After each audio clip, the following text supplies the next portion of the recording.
A few moments later.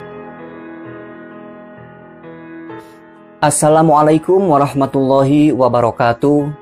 Bismillahirrahmanirrahim.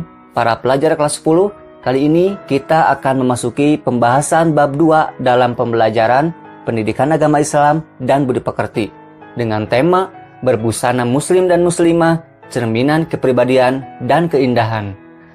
Kali ini kita akan mengkaji lebih dalam mengenai ketentuan berpakaian sesuai dengan syariat Islam.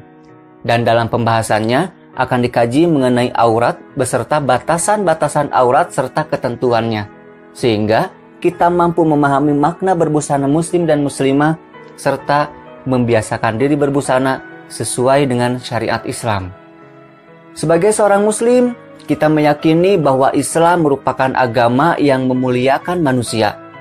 Hal tersebut tercermin dalam seluruh ajaran-ajarannya, diantaranya adalah perintah menutup aurat yang disebutkan oleh Allah Subhanahu wa Ta'ala sebagai tindakan menghias diri, sebagaimana firman-Nya dalam Quran Surat Al-A'raf ayat 31. Wahai anak cucu Adam, pakailah perhiasan kalian pada setiap memasuki masjid. Yang dimaksud dengan perhiasan dalam ayat ini adalah pakaian yang menutupi aurat, sebagaimana dikatakan oleh Ibnu Abbas radhiyallahu anhu. Pakaian merupakan penghias bagi manusia. Ia juga merupakan tanda kemajuan sebuah peradaban serta lambang kesopanan.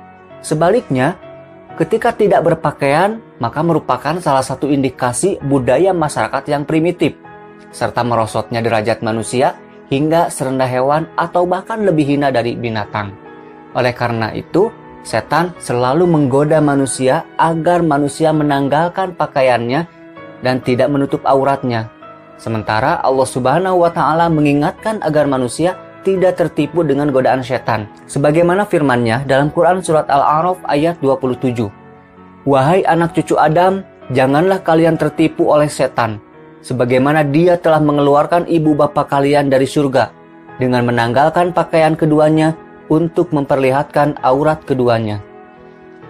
Di samping Islam memberikan perintah menutup aurat, Islam juga mengeluarkan larangan membuka aurat, sebagaimana sabda Nabi Muhammad SAW, sesungguhnya kami dilarang bila aurat kami terlihat. Ketika Islam memerintahkan sesuatu, tentu terdapat manfaat ketika dilakukan, dan sebaliknya, ketika Islam melarang sesuatu, tentu terdapat bahaya bila dilakukan. Begitu pula dalam tindakan mengumbar aurat atau tidak menutupnya. Terdapat banyak sekali bahaya yang ditimbulkan ketika terbuka aurat, baik bahaya yang dirasakan di dunia maupun bahaya yang akan dirasakan di akhirat nanti. Di antara bahaya-bahaya tersebut adalah sebagai berikut. Yang pertama, rentan terkena kanker kulit melanoma. Sebuah majalah kesehatan dari Inggris menyebutkan bahwa kanker mematikan melanoma yang merupakan sejenis kanker yang dulu paling jarang ditemukan. Namun sekarang jumlahnya terus bertambah di kalangan pemudi pada usia dini. Dan sebab utama menyebarnya kanker ini adalah mewabahnya pakaian-pakaian mini yang menjadikan para wanita terpapar oleh radiasi matahari dalam waktu panjang selama bertahun-tahun. Bahaya yang kedua, menyeret pelakunya semakin jauh dari syariat dan akhlak. Ini merupakan keniscayaan yang tidak dapat dielakkan lagi, karena mengumbar aurat merupakan dorongan dan tuntutan hawa nafsu.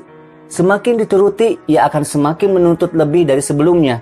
Berawal dari suka memamerkan wajah, lalu rambut, lalu leher, lalu pundak, dan seterusnya. Hingga akhirnya, orang tersebut akan menanggalkan syariat dan akhlaknya, bersamaan dengan ditanggalkannya pakaiannya.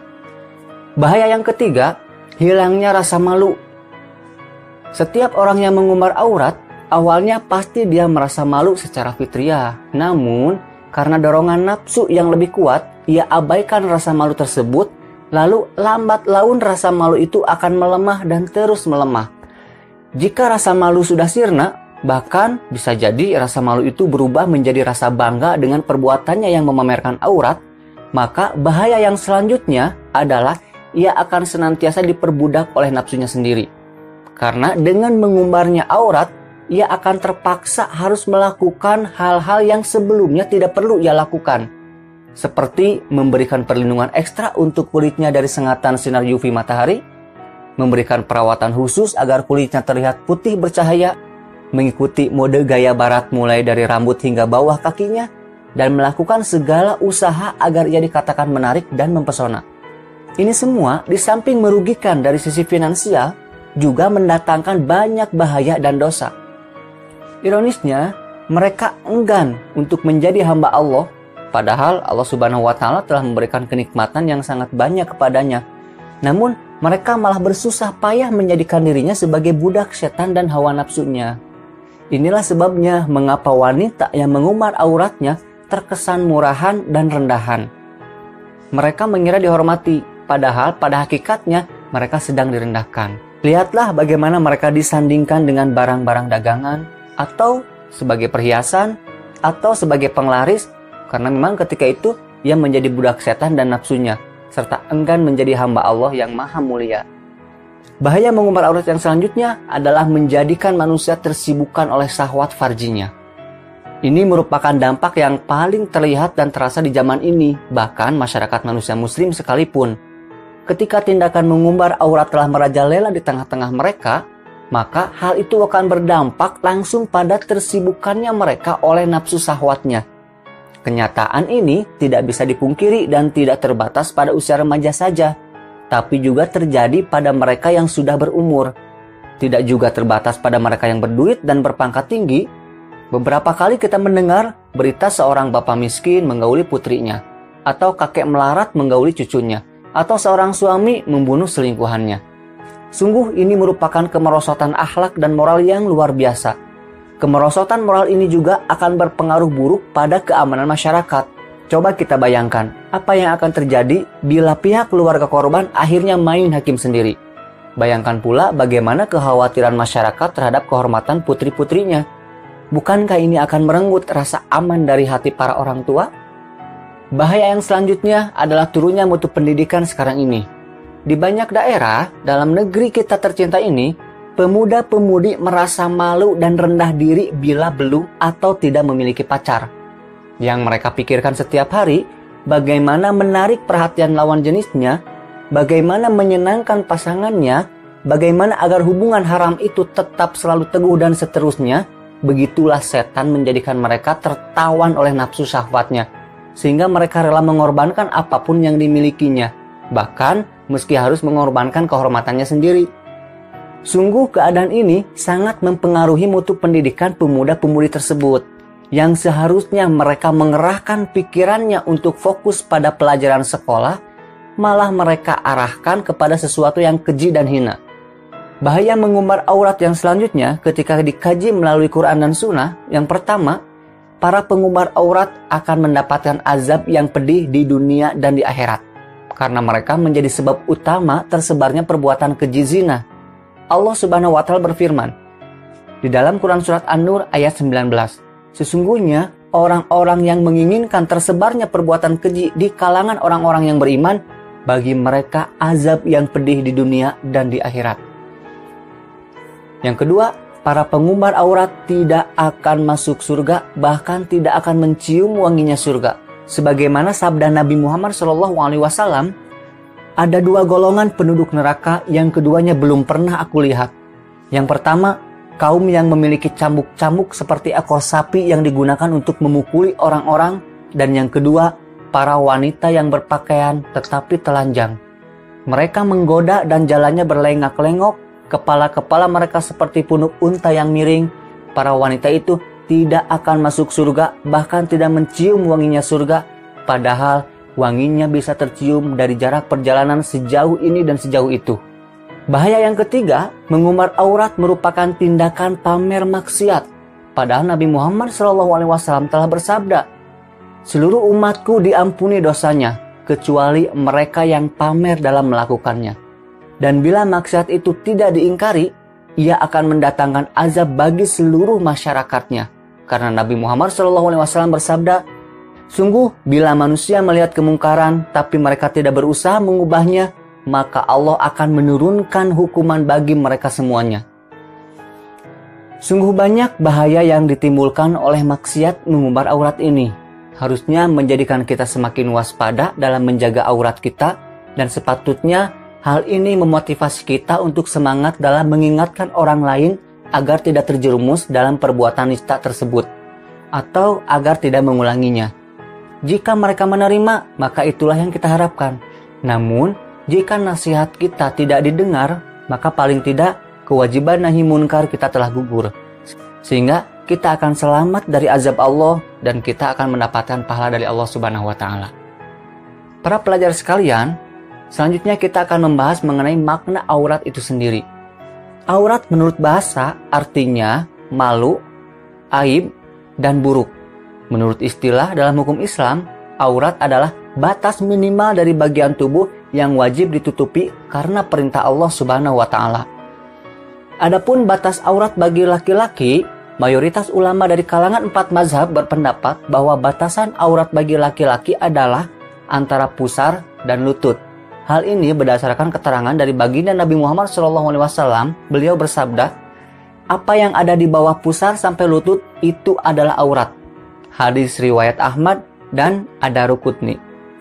Batasan aurat bagi wanita, menurut hadis yang diriwayatkan oleh Ibnu Mas'ud bahwa Nabi Muhammad SAW bersabda, wanita adalah aurat.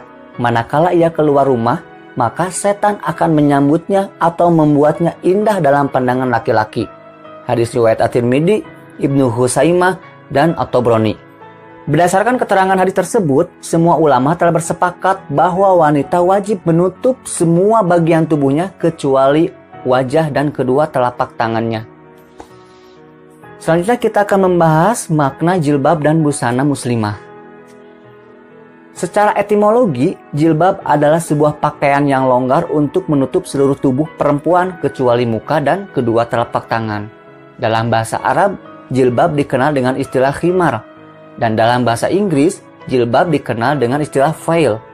Selain kata jilbab, untuk menutup aurat perempuan dikenal pula istilah kerudung, hijab, dan sebagainya. Pakaian adalah barang yang dipakai seperti baju, celana, dan sebagainya. Dan dalam bahasa Indonesia, pakaian juga disebut busana. Jadi, busana muslimah artinya pakaian yang dipakai oleh perempuan-perempuan yang beragama Islam. Berdasarkan makna tersebut, busana muslimah dapat diartikan sebagai pakaian wanita Islam yang dapat menutup aurat yang diwajibkan agama untuk menutupinya. Gunanya untuk kemaslahatan dan kebaikan bagi wanita itu sendiri serta masyarakat dimanapun ia berada. Perintah menutup aurat sesungguhnya adalah perintah Allah Subhanahu wa Ta'ala yang dilakukan secara bertahap. Perintah menutup aurat bagi kaum perempuan pertama kali diperintahkan kepada istri-istri Nabi Muhammad SAW agar tidak berbuat seperti kebanyakan perempuan pada waktu itu. Maka Allah Subhanahu wa Ta'ala memerintahkan mereka untuk menutup aurat apabila hendak keluar rumah. Sebagaimana Quran Surat Al-Ahzab ayat 59, Hai Nabi, katakanlah kepada istri-istrimu, anak-anak perempuanmu, dan istri-istri orang mukmin, hendaklah mereka mengulurkan jilbabnya ke seluruh tubuh mereka. Yang demikian itu supaya mereka lebih mudah untuk dikenal, karena itu mereka tidak diganggu. Dan Allah Maha Pengampun lagi Maha Penyayang. Dalam ayat ini Allah Subhanahu wa Ta'ala memerintahkan untuk memakai jilbab bukan hanya kepada istri-istri Nabi Muhammad SAW dan anak-anak perempuannya, tetapi juga kepada istri-istri orang-orang yang beriman. Dengan demikian, menutup aurat atau berbusana muslimah adalah wajib hukumnya bagi seluruh wanita yang beriman. Sebagaimana firman Allah dalam Quran Surat An-Nur ayat 31. Katakanlah kepada wanita yang beriman, hendaklah mereka menahan pandangan dan kemaluannya, dan janganlah mereka menampakkan perhiasannya, kecuali yang biasa nampak darinya. Dan hendaklah mereka menutupkan kain kerudung ke dadanya, dan janganlah menampakkan perhiasannya, kecuali kepada suami mereka, atau ayah mereka, atau ayah suami mereka, atau putra-putra mereka, atau putra-putra suami mereka, atau saudara-saudara laki-laki mereka, atau putra-putra saudara laki-laki mereka, atau putra-putra saudara perempuan mereka, atau wanita-wanita Islam, atau budak-budak yang mereka miliki, atau pelayan-pelayan laki-laki yang tidak mempunyai keinginan terhadap wanita, atau anak-anak yang belum mengerti tentang aurat wanita. Dan janganlah mereka menghentakkan kakinya agar diketahui perhiasan yang mereka sembunyikan. Dan bertobatlah kamu sekalian kepada Allah, hai orang-orang yang beriman, supaya kamu beruntung. سبحانك اللهم وبحمدك أشهد أن لا إله إلا أنت أستغفرك وأتوب إليك. Assalamualaikum warahmatullahi wabarakatuh.